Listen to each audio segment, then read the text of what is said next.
Go ahead. Okay.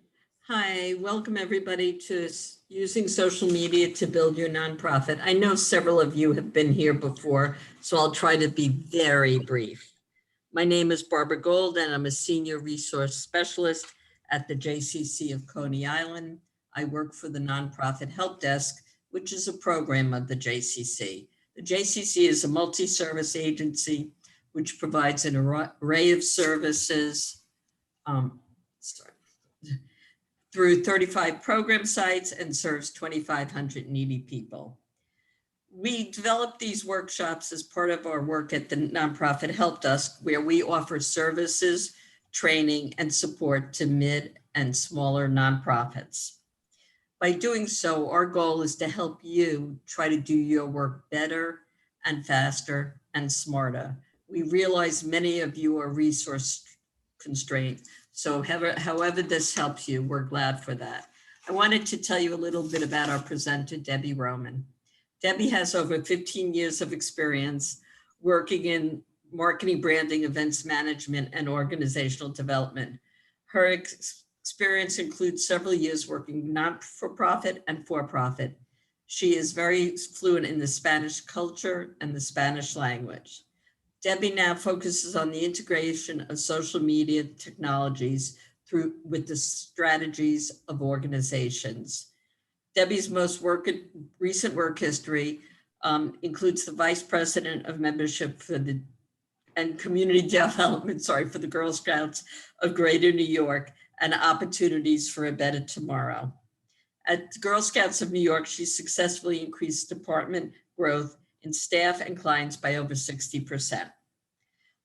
Debbie told you mostly about the webinar etiquette, but if you have questions, put them into chat or raise your hand. We will try to stop during the course of the webinar to answer them, but we will have some time at the end. I also wanted to remind you, Debbie is going to be offering one-on-one consultation at the end of this session. We'll send out an email tomorrow. In order to say you want that, it's part of the feedback survey we send out. So please be sure to go to the last question and answer it. And then Debbie will contact you and set up a mutually agreeable time. I'm going to turn it over to Debbie now. Thank you so much, Barbara, for the introduction, and welcome everybody. Good evening. I'm really excited to be here tonight with all of you to join you in learning more best practices on how to build your online and social media presence. We're very appreciative for all the contributions of all of our local members and Department of Youth and Community Development for their support to make these workshops happen, as Barbara mentioned. Quickly today, in our presentation, we're going to dedicate some time talking about what is social media. First, we need to understand it before we sort of plan around it. I'm going to provide you with 5 steps to build your social media presence. Very quick. I'm not going to say they're easy because then that will be not correct.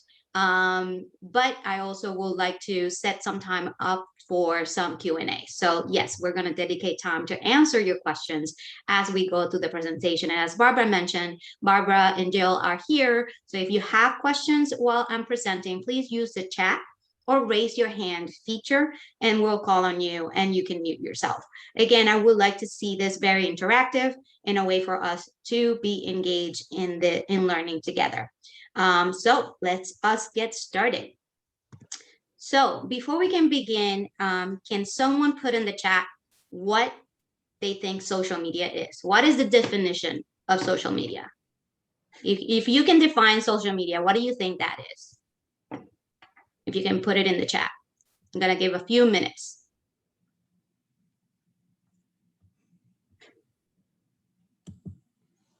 I see everyone. There we go. Facebook, Instagram. Okay, what else? A place to network. Yes. WhatsApp. Yes, very well known. Okay. What else? Communication on a larger scale. Very good, Pamela. Good observation. LinkedIn. Yes, that's professional network. Any social platform where people can access information. Yes, Jennifer, you're very close. Absolutely. So let's look at what the official definition of what is social media.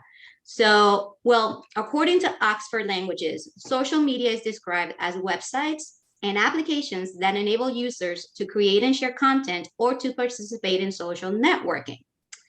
An extension of that is also shared by Invertopedia,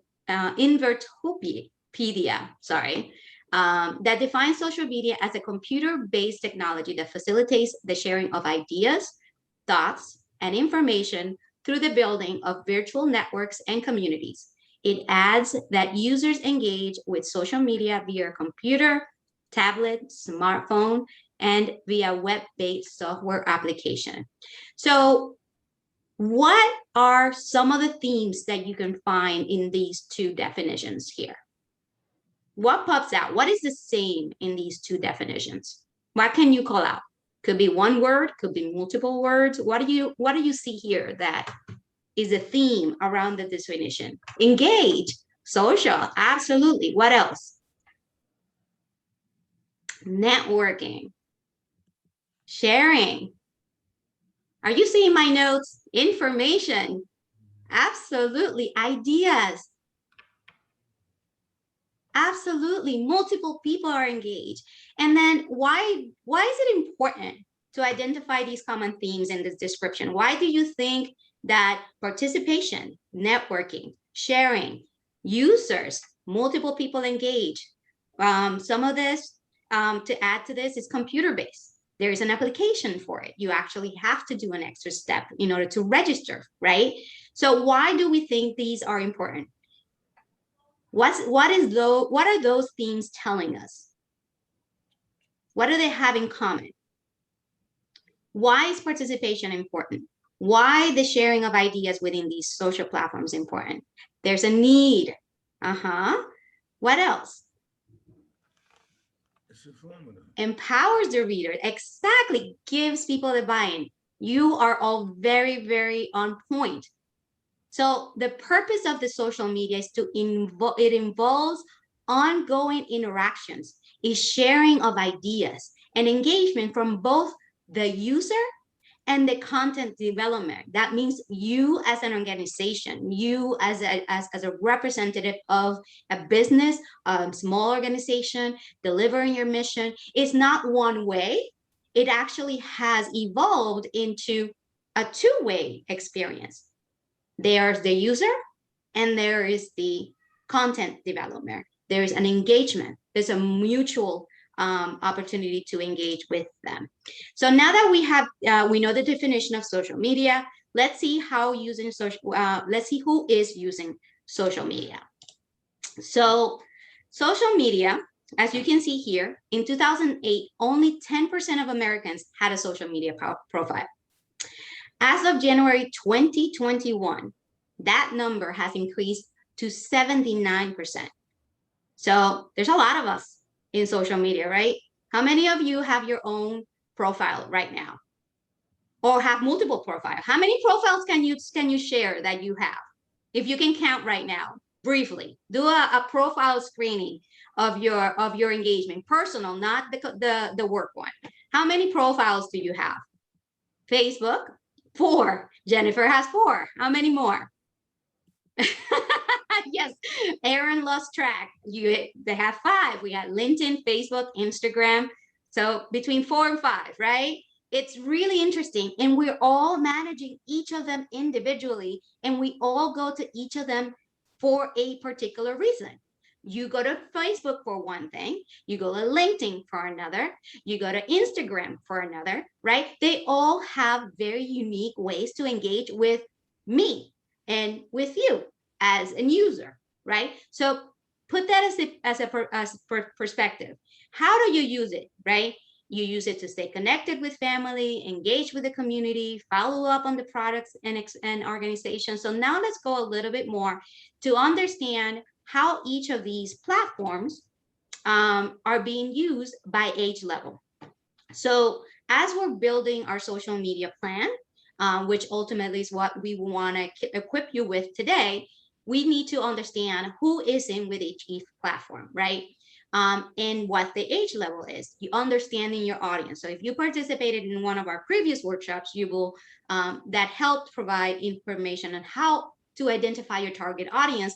This is very helpful because let's say your organization works with 18 to 29-year-olds. That means that 88% of the target population is in social media. So it is a smart investment to dedicate time to be able to be in these platforms, either in one or multiple of them, right? It says that 30 to 49 years, 78% of them have a social media profile, at least one. 50 to 65, 64%, and then 65 plus is at 37%. There is, I can say from experience, my mom, she's 79. She only uses it because she does FaceTime with all her grandkids and great grandkids. So that's the only reason she has a profile. But again, it's how they use it. So let's talk a little bit more about how they use it and expand on that. Let's expand by looking at the different platforms here. These are the major platforms right now. They're all known to everybody. As you can see here, each platform is unique, and they all have their different strengths based on who they reach. So for example, Facebook is predominantly, the audience is millennials and older generation.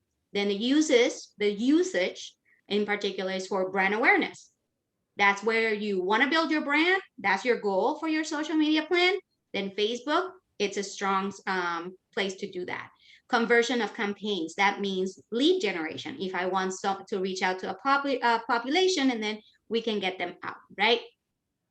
And then the B2B, business to business or business to consumer, retargeting campaigns. If you want to relaunch a product, Facebook is great with that because it allows the user, meaning the ones using the platform, to quickly engage, reshare, and be able to be active in that engagement.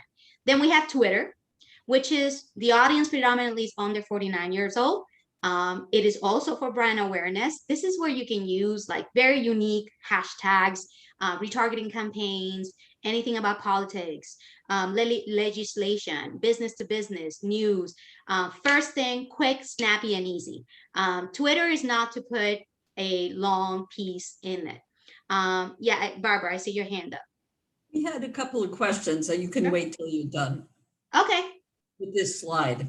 Okay, fantastic.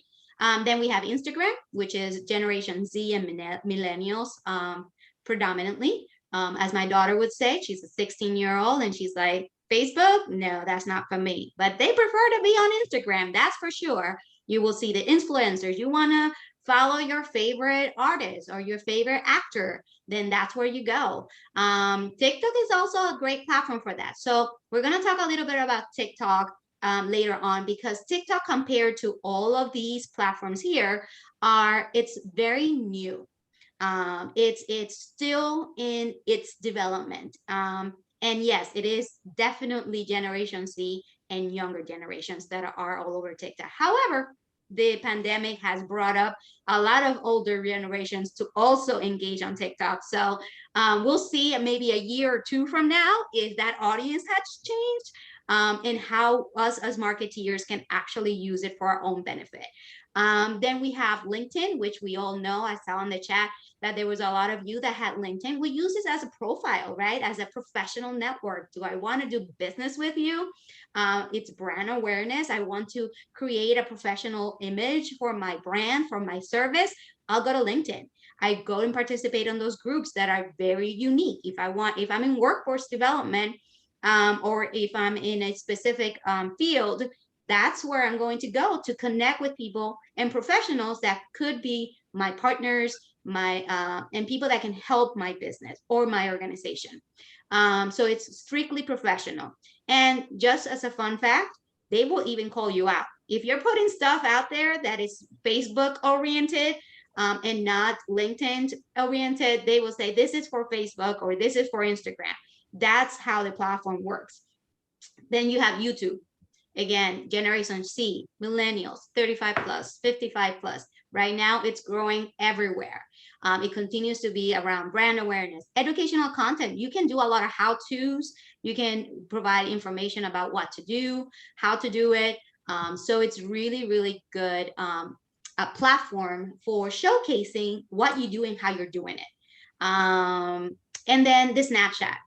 You have, everybody knows Snapchat is 24 hours on the spot. It comes and goes. It's very quick. It's for under 34. But the majority are between 18 and 24. They're cute. They're like on it all the time. They see it, they move on. It's not about information. It's not, it's very visual. It tells a story in a snap. So if you have the capacity to build and share your what you want to provide to everyone in your target audience through that mechanism or that content development, that could be your place. Then we have Pinterest, which launched a few years ago. At the beginning, it became sort of like idea sharing only. And then it became sort of like, oh, as a marketeer, I can share ideas, but I can take them back to my website and build awareness around that. But the majority are women, a lot of teachers, a lot of educators, a lot of event planners, everyone that has an idea to share. And again, it's also about brand awareness. One thing in common about all these is that it is a room for all of that brand awareness, business to business, business to consumer. The differences are how do you use the platforms, and very unique as features of it. Like for example, YouTube can give you the search engine optimization that you can expand when you do when you have an impact on Google search. So that provides you with that platform and that feature. So it's looking at what you're looking to do with your social media platform. Barbara, you have a question? Yeah, there was a question. It says, maybe you can just comment on it. It appears from the graph that you had that as somebody gets older, an older person's, they begin to lose interest in social media. Maybe you can comment on that. It's not a question, but I think it would. So they lose interest because there's really not a study yet as to why. It could be because they get busy with their lives, they have different interests, they have built their own network and community that is outside of the social media networks. So that could potentially, and again, I haven't read any research around that, but the target audience of the older generation, it's very traditional marketing and not the new generational marketing. They are the ones that they have to sit down and read. They need paper to be able to see something tangible. So there's a lot of things that have an impact on decisions as to why the generation drops after a certain age. Any other questions before we move on?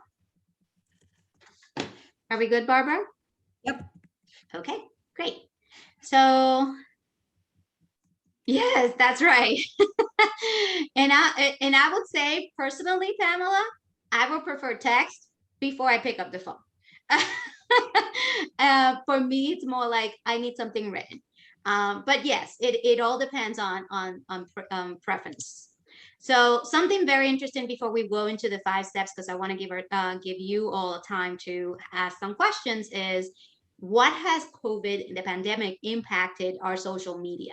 Obviously, we've all gone virtual, hence why we're having a virtual workshop. Having said that, there has been significant change on that. And the social media use app has grown by 4% since January to January 2020. That's the largest growth that one app could do. TikTok, as we were talking before, the reason why it wasn't in that previous slide was because TikTok is relatively new. Before the pandemic, it only had 28 million users, and now it has over 600 million users. We definitely were in the space where we had nothing else to do but be on TikTok while the pandemic was happening. So that's a lot of things that grew and changed there. Americans are spending an average of 7 minutes more online each day than they had before. And then 50% of the adults in the United States have stated that they're using social media more now than they ever before. Again, hence why the increase on the number of profiles. So actually, Laura, just to answer your question, TikTok is more than just dances and prank. There's a lot of campaigns, like awareness campaigns, that take place through TikTok. There are filters that could be customized through TikTok. So there's a lot of things to that the platform does offer. But again, it's very similar to Snapchat in the case that it's like it goes by quickly. It's like next, seeing that, next, you see it, it goes away. See it, goes away. So it's a very fast, quick platform to engage specific younger generations within that platform. Okay. And we have a question from Jill. Yes. Jill, do you want to ask the question? Maybe we'll unmute you. Yeah, it's just a quick question. I'm not sure, given the definition of a social media platform, but Eventbrite, is that considered a platform? No. Not two ways? No, it is not, because even though there is engagement between the content developer, meaning the event content developer, and the user through email and other means, it's not, the end user does not have any type of decision making or engagement towards what's being advertised or what's being shared. So it's focused on a particular series of events. So it is solely on the event management piece, not necessarily social media event management piece. All right, thank you. Great. So let's do a very quick poll here. Hold on. Where am I? Okay. Okay, so I'm going to launch my poll. Thank you for your patience. So the poll I'm launching right now is, now that we've learned a little bit of what social media is, which social media platform you think is used the most on a daily basis? Is it YouTube, Twitter, Instagram, Snapchat, TikTok, Facebook? And if you can't respond to the exactly, Aviva, thank you so much. Just put it in the chat. I would love to everybody to participate. So just put in the chat. Okay, so right now we have Facebook winning. I see YouTube right behind it. Very nice. Facebook, yes. Okay, I think, okay, we're gonna give a few more seconds for everybody to respond. Okay. Anyone else? Facebook and Instagram. Okay, I think we are good. So let's see. We have Facebook as the winner. So why do you think Facebook? I think we're good. We have YouTube as the second one, then immediately following Twitter, and then Instagram. So let me just share the results real quickly. We have 50% for Facebook. So definitely, and we have 3 more for Facebook on the chat. So definitely Facebook seems to be the winner here. So let me just close the poll and show you the grand result. Drum roll, please. You were all right. So you were all listening. Yay! So 74% of our social media usage is on Facebook, followed immediately by YouTube. So you were all on point. And then immediately after is Instagram, following it's Twitter. Then you see TikTok is rising in that space. And then last but not least is Snapchat. So yes, there is a very close difference of usage between people being on Facebook and YouTube. And there is a connection there too. Remember that the usage of Facebook also encourages Facebook users to navigate to YouTube because of videos. So as they're sharing content, they're driving them to another platform. So there is some cross-platform use from one and the other. So they're very related. It's easier to share videos if they're already on YouTube versus not. So there is a connection there. So good observation, Jennifer. Yes. I have a question. So if Facebook is used the most, is that driven by times or audience? Because we did say older people tend to be on Facebook, but they use it less. So I'm trying to figure out why it's so high. The usage of Facebook? You got me on that question. To be very honest, I don't have a specific answer. Being a data analyst by nature, I look at data from different perspectives. So what I could say is it does, or what I can answer briefly, it does have a really an impact, the age and the time they are engaged within these platforms. And I say that because if you're deciding to use Facebook as your platform to engage and bring brand awareness, you wouldn't post, for example, the post that you do on a Monday for a certain specific audience will not be the same post that you will do probably like on a Friday, because of the audience that engages within Facebook. The good thing about it is that the analytics and the aspect of understanding where your audience is available within all the platforms. So they can give you information based on the content that you want to share, where you want to go, when you should post. Okay. Awesome. Great. So now that we understand what social media is, thank you everybody for participating and engaging with me. We are now going to talk about how you can build your social media presence in 5 steps. But before I share that, I'm going to just ask one more poll because I really want to understand what should I focus on when we're talking about the 5 steps. So the next poll, just look at this. So I'm asking, or would like to know, what is the most challenging what is most challenging when implementing a social media plan? Is it understanding or measuring your return on investment? Is it understanding the cross-channel social success we were just talking about? Is it developing the social media plan, like just getting started? Is it determining what content to post, or having or not a budget? And understanding that budget. So I see budget went right in. So please share, just vote real quickly. I really would like to know. I have here developing the social media plan, return on investment. Great. I have 42% of you have voted. Again, if you can't vote, just put it in the chat. It's important for me and for everyone to understand what we're focusing on. Okay. How to plan or the content stuff, how to make an impact on social issues. Okay, great. Okay, so I have just about 50% of you.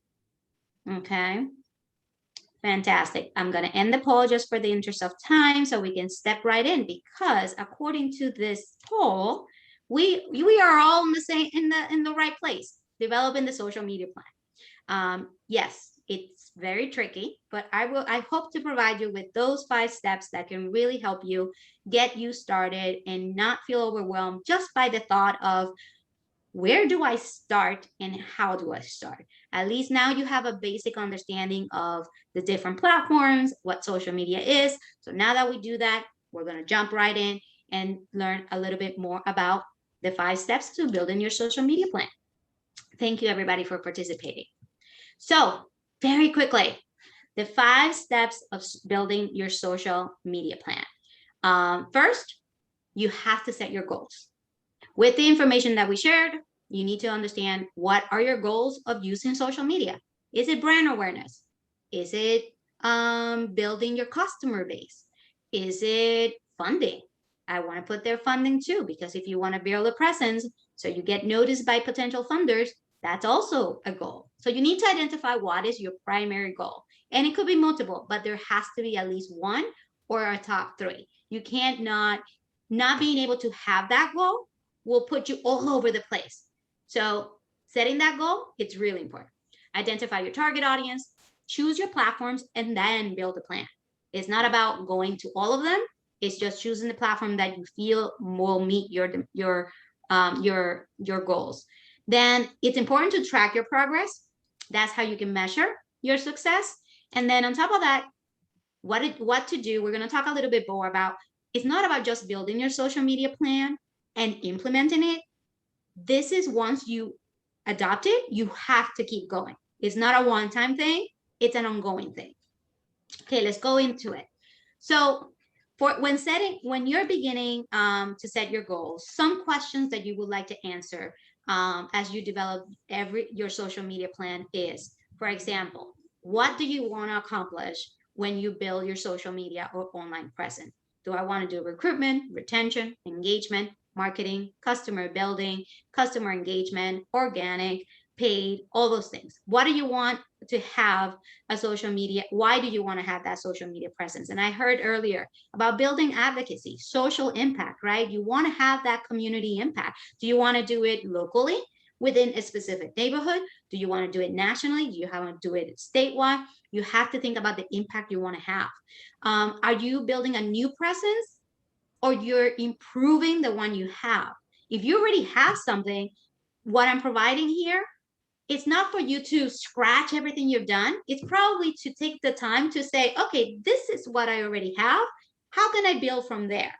Okay. And then remember that goals need to be smart. I like to call them, I learned recently, to make them smarter. So we all know what SMART stands for, which is specific, measurable, achievable, realistic, and timely. But we are enjoyable and reliable. So they are smarter goals. Okay. So with that, let's just pass on to the next goal, which is to identify your target audience. So now that you know what you want to accomplish within your social media plan, you need to identify who your audience is. And if you know already, you have to keep in mind the following things. Why? Because different platforms with different audiences means different content creation. However, they can all lead to the same call to action. So again, it's attached, goes back to your goal. What is your goal? Then you need to look at the platform, the audiences, and then that will help with the content. So when identifying your target audience, keep in mind those goals. And once you identify them, now you can begin to build your content. For example, if you're going to have a unique hashtag, if you're going to have events, or one thing that's very, very common on social media in building content is, let's say you have a social cause that you want to build advocacy around, and now every month has a special meaning. For example, July is the month of Disability Awareness Month. So you would like to then set your social media campaign to be able to match any activities around the month and attach yourself in the awareness of what you're doing with everything that everyone else is doing within that industry or within that field. And then identify your ideal target audiences will help you choose the best social media platform. So making reference to that first slide that we saw, which had all the audiences and what their features are, how you can go about that. Then now we have the goals, and now we have our target. We understand that. Now we're ready to build a plan.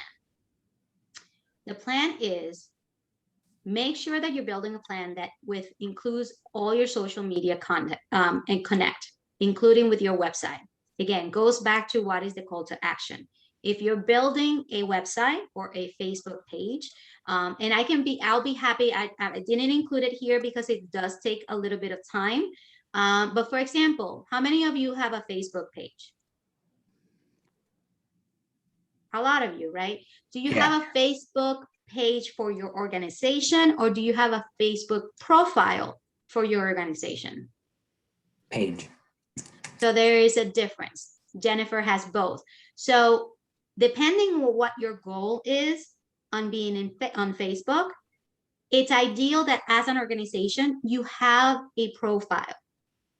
And you can all be talking about a page. When we're talking about a page, that the page provides you with the space to have more than one administrator that can manage the content that goes out and is posted on your website.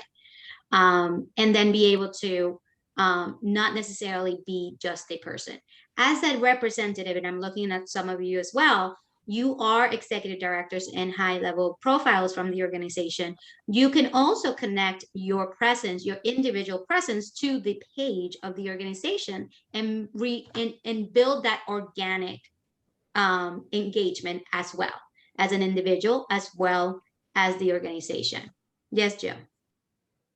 You had a question? No, I do. Okay. Okay, sure. We have a question. Rennie, do you want to unmute yourself and ask it? Yeah, I was going to ask, I put in the chat, when identifying your target audience, do it have anything to do with age, depending on your organization? Yes. So depending on how and who, the way to identify who you're targeting is what you want to achieve when you're delivering a content or a message. So if you're looking to recruit because you have a programmatic recruitment goal that you need to meet, let's just I just tossing an idea out there, and you need to reach 18 to 24-year-olds. When you're looking at your target audience, you need to define them. It could be defined by the age. It could be defined geographically, meaning I only need to serve people within this district or only people from this zip code. I can also define it by economic background, only underserved or low income. There's a lot of things. That's why it's important to look at what are your goals as an organization, where is it that you have a gap, and how do you build from there. And that will help you then come up with exactly what you want to do within your social media presence.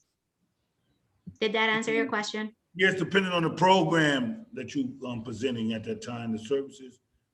Yeah, I got it right. The program services. Got you. Thank you. Yes. And just keep in mind, when it's younger than 18 years old, your audience that you're targeting, in that specific population, you're not targeting the youth, you're actually targeting the caregiver of that youth, because they are sometimes, most of the time, the decision makers for them. So think about the audience that you want to reach and who is the direct conduit or direct connection to that specific audience. How do you build it? So Rebecca is asking, how do you build an audience? And if you have limited resources, how do you decide what platform is best to utilize? That's a really, really great question. So the building of the audience is focused on understanding who they are, and then the platforms, depending on if it's Facebook, if it's YouTube, if it's Instagram, depending on who your audience is, then you can create content to reach that audience. There are multiple ways of doing it. There's a way of more organic.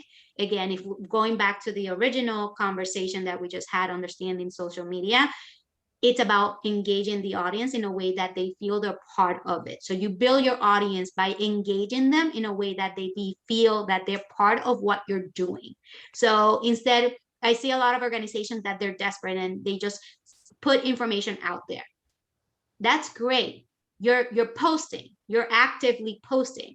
But if you're not engaging with your audience, if you're not asking them questions, then they don't feel engaged. They don't identify with you. So in order to build that audience, they need to feel that they identify with you as an organization, as a mission, as the work that they do, and that they can benefit from it. So that is how you build your audience. And then, yes, understanding that we have limited resources, I always say start with one. Don't become an overachiever. And we'll go through this in the tracking and everything else. But start with one. Dedicate all the resources within one platform. See what the response is within the target audience. Evaluate those results and say, okay, this is successful. Now I need to add the Instagram. Let's, for example, there's a lot of crossover between Facebook and Instagram. So Facebook gives you every mechanism in the world to post. long posts, short posts, pictures, videos, this, that, everything you can think of. Instagram is very limited. You cannot add links to take people to another page. The videos are snippets, smaller. There's a lot of limitations. So when you're ready, you can merge them. You can drive one to the next and one and vice versa. But it's about engaging, and they're connected. So one post on Instagram can immediately go into your Facebook page. That is something that you don't need to have a social media management platform to be able to do. So yes. We have a couple more questions. Revere, do you want to ask your question? Unmute yourself. I'm not sure if you answered it in terms of establishing yourself on one platform and then going to others. But if you are with an organization that's a multi-service agency, so would you start with like Facebook and do everything, and then based on the population you want to target, you look at other platforms? Yes. And the good thing about starting with a well-established or well-known base, which is Facebook, just so you know, it's so comprehensive, the opportunity to have that page, is that within the page, you can have sub pages. You can have other features that could be incorporated into that, but it provides you the opportunity to engage multiple audiences, meaning everyone's going to, based on the content that you share at that specific date and time, you're going to either attract or engage a specific audience.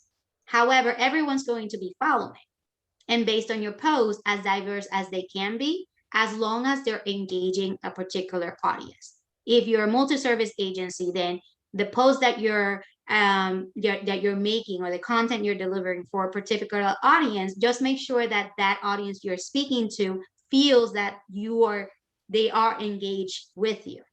Okay, it's not like, here's the content for just this audience, but there's no interaction, there's no next step, there's no organic way of being engaged.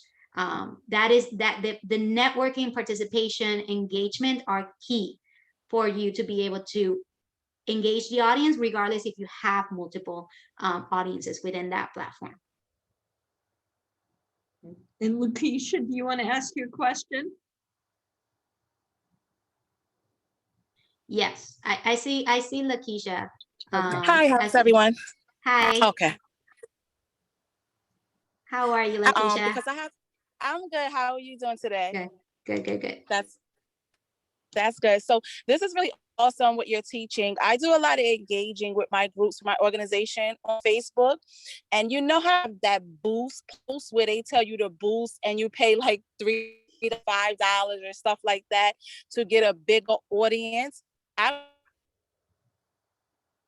As well by doing that to promote to get your viewers? Yes. And this also answers the question for Joyce, and I don't want to mispronounce the first name. So it's important that if you're using content, if you're using boost, because I know Facebook goes around and says, I'll give you $5 just to boost your ad. It's always good to take them. They have that call to action. Even if it is a question, for example, you're sharing content and the question is, how would you change this? Or how would you make this different? Or how were you impacted? And that's where the conversation starts to happen. Again, think of yourself of which are the pages you're mostly engaged. They are the ones that you are actively responding to messages. You are actively like replying. You actively feel like you're being heard. For example, if someone gave you some feedback and you say, thank you to our customers, I don't like to custom customers, but to our audience, we have heard you loud and clear. We have changed this thanks to you, and we've made it better. Like, really be in touch with what you're doing, what you're hearing. You have to listen to who is following you and what is it that they're looking for. If you miss that, then they're going to be like, oh, well, another page I follow. but you want them to share your content. You want them to engage with you in that content. You want them to comment on that content. You want them to feel ownership of that content as much as you do. Okay? So call to actions, even if it is come to visit our website. We've done some remarkable things. It's quick, it's easy, it just intrigues them. And that's key. Okay. So with all that, I want to bring us back to building that plan, because I know we can get very in detail, and we can do this on our one-on-ones if you like. So please make sure that you answer the survey for multiple reasons, because it helps me get better at what I do in terms of facilitating, but it also gives you a chance to then record or save your space for an individual one-on-one, and we can talk a lot about these things. Okay, but for the interest of time, I see we only have 10 minutes. I don't want you to miss anything. So the other questions you have here: how often do I want to post? That's part of your plan. How will I evaluate my success? Where do I want to be? Do I have 40 followers now? Do I want 100 by the end of the quarter? Something to that nature. Be realistic. Hold yourself for it. Who's going to implement it? Is it you? Is it a staff member? Do you have resources? Think about that. Do you have money for it? Think about all those things. Which platform you're going to use once you're ready, if you have money for it. And then the content that you will use as well. So now we're going to walk into very quickly tracking your progress. So now you have your audience, you set your plan, you have your audience, you build you have your space, your opportunity to do all these things, and then now you put it all in place.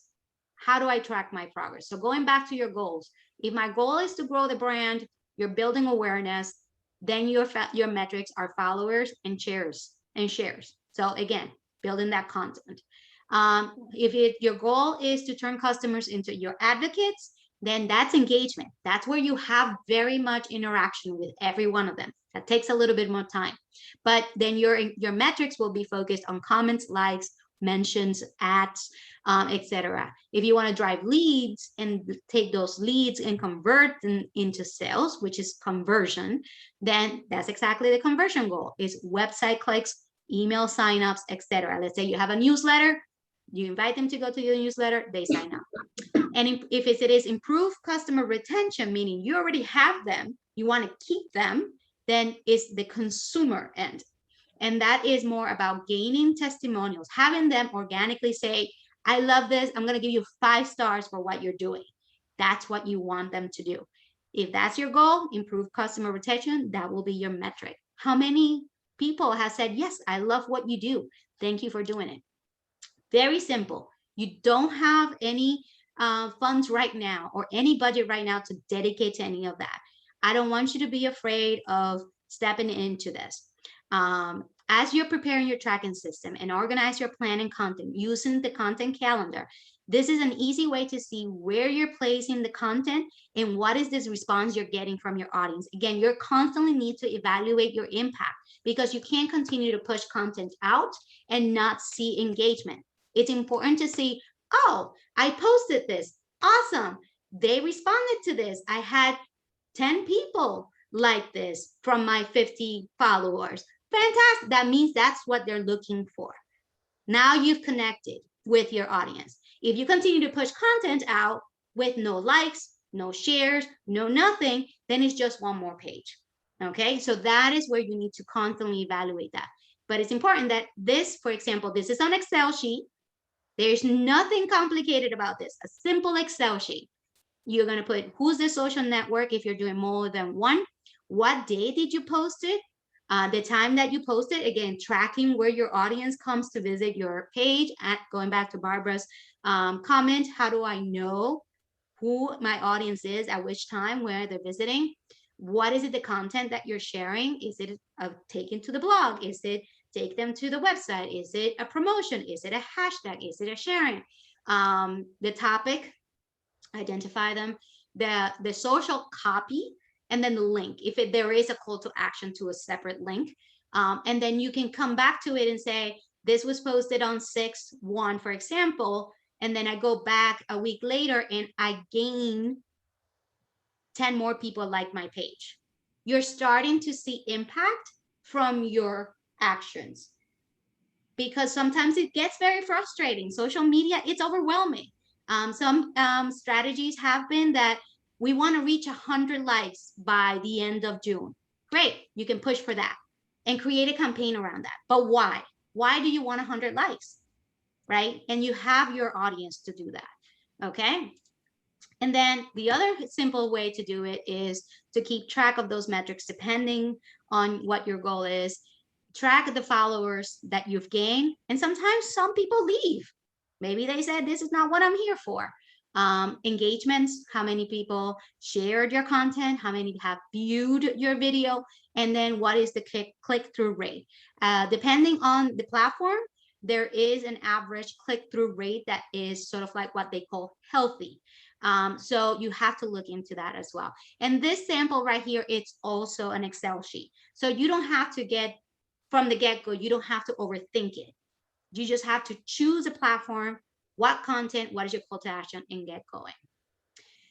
Let's say you've launched your social media plan, you have been very successful. Now you went from 500 followers to 3,000 followers. And if you are, please let me know. I want to celebrate with you, share your page and all of that.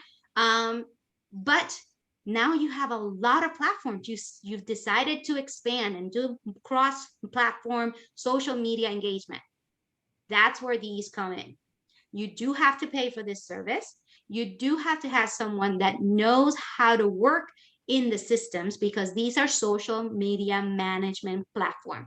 Everyone has heard about HotSuite, which is very popular among social media marketeers. Almost every single social media marketeer knows how to use HotSuite.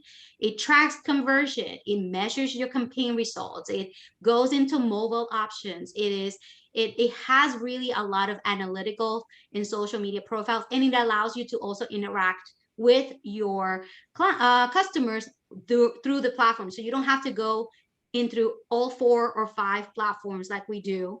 Actually, if they invent something like this for individual user and now companies, I'm pretty sure a lot of people will be all over it. But yes, it lets you manage the content of the platforms from one place.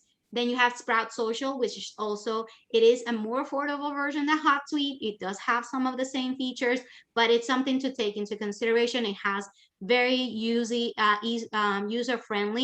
and it does measure. The best thing that you can get from any of these social media management platforms is the analytical aspect. Again, how do you build your audience? How do you understand your audience? What content does your audience like or prefer? What do they respond most to? All of that, instead of doing manually with your fancy Excel sheets, these platforms do it for you. And then last but not least, we have Falcon, which provides social media administrators with that content calendar, social media inboxes, monitoring, analytics. Again, I chose these 3 because they all have the analytical context, and it's really, really helpful to help you understand. So I know I went fast, but I was able to answer some questions. If you have any more, I'm happy to answer them now. There's one more in there, Debbie, that I'm going to read to you, and then I want to close. Is there a best time to post? And is there a minimum number of times per week you should post? So it all depends on how quickly you want to build your audience and your followers. Usually very early in the morning or late in the evening are sometimes best, because people are like not doing, they're like going to bed, and what are they doing? Looking on their phone. They just got up and they're looking on their phone. Weekends, Friday afternoons, there is, depending on the audience, there is a sort of like a particular day that seems to be most responsive based on their audience. That is very helpful. It's information readily available to anyone that just Googles that. And then on top of that, in terms of how frequent, as long as you create a consistent pattern where people will expect you to post, the importance is to keep it consistent. Let's say you decide to just post once a week to get started. Then choose a day and a time that because then that builds the foundation. That fuels the engagement. I know that this organization is going to post something awesome on Mondays at 7 p.m. I'm going to be in the lookout for that. It's going to pop up on my feed. One time it's a little bit, it's not as engaging. If you can do it at least 2 to 3 times a day or every other day, would be ideal. I see a few other questions. I don't want to miss anything. There's one here, Deb, about TikTok. I was going to close, but let's just answer it. Okay. Hold on 1 second, sorry. So Josephine is asking about TikTok becoming more popular, and if we've seen organizations using social media as a platform. So it's very early on, but I do have to say that we need to keep a lookout on TikTok and how it's going to change. I haven't seen any major organizations being successful using TikTok just yet. I think it would be beneficial. Something that happens in Snapchat was that the organization started investing in it and it wasn't successful. The return on that investment was not as much as they were hoping for. So because TikTok is so new, I know there are organizations that are trying it out. It's more about quick documentation of what's happening in real time. For example, if you have an event outside or there's an event happening and you want to do like a quick few seconds clip, that's the way to sort of build awareness using the TikTok platform. But this is one that we need to watch and see on how we are able to use it wisely for organizational building awareness. I think that's thank you, Carmen. Yeah. I will definitely check the visions services for the blind. I've been aware of them. So thank you so much for joining us today. Oh, thank you, Lakeisha. I see your hand is up. Do you want to say something? So sorry. Yes. So thank you so much, Debbie. I do appreciate it. Thank you so much, non-for-profit, for facilitating this. I just want one quick question. So when your audience is asking you, right? So say, for instance, you're on Facebook Live and you get the feedback, like you said, it's great to get the feedback of what people are, so you know how you're measuring your success. So what if some people are wanting to go behind scenes, like how we're doing virtual on Zoom only? Is that still a great way to stay connected? For instance, my organization deals with domestic violence. So a lot of people are not ready to come out and be as open in the front line to where they're asking to come behind the scenes and for me to facilitate behind the scenes. Is that still a great way to stay connected as well? Absolutely. And with Facebook, for example, you can create events on the calendar from the page Facebook and be able to invite people to a specific place.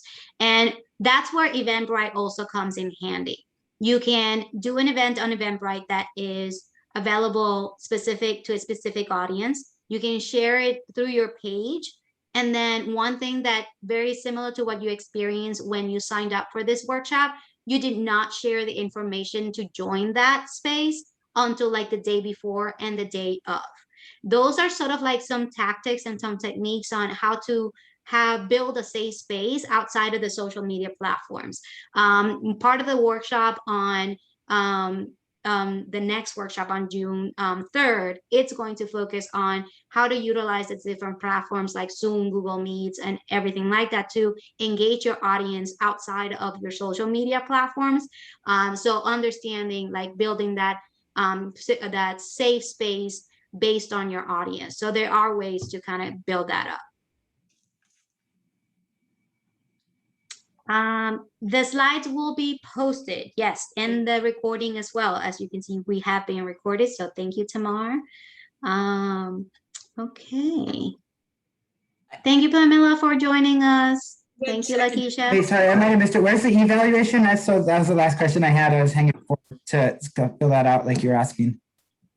Sure. I just want to say to everybody, if you didn't sign up under the name that's on your screen, please email me your address so I can send you the survey and you can sign up. Oh, okay, I see. Debbie.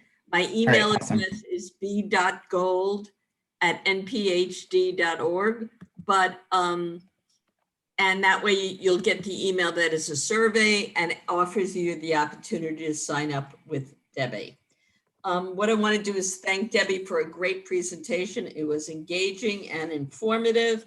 And I also want to thank, which I didn't do before, our New York City Council members, Lori Cumbo, Chaim Deutsch, Farah Lewis, and Mark Traeger, and the New York City Department of Youth and Community Development. Thank you so much. And please come to our next webinar on June 3rd from 6 to 7.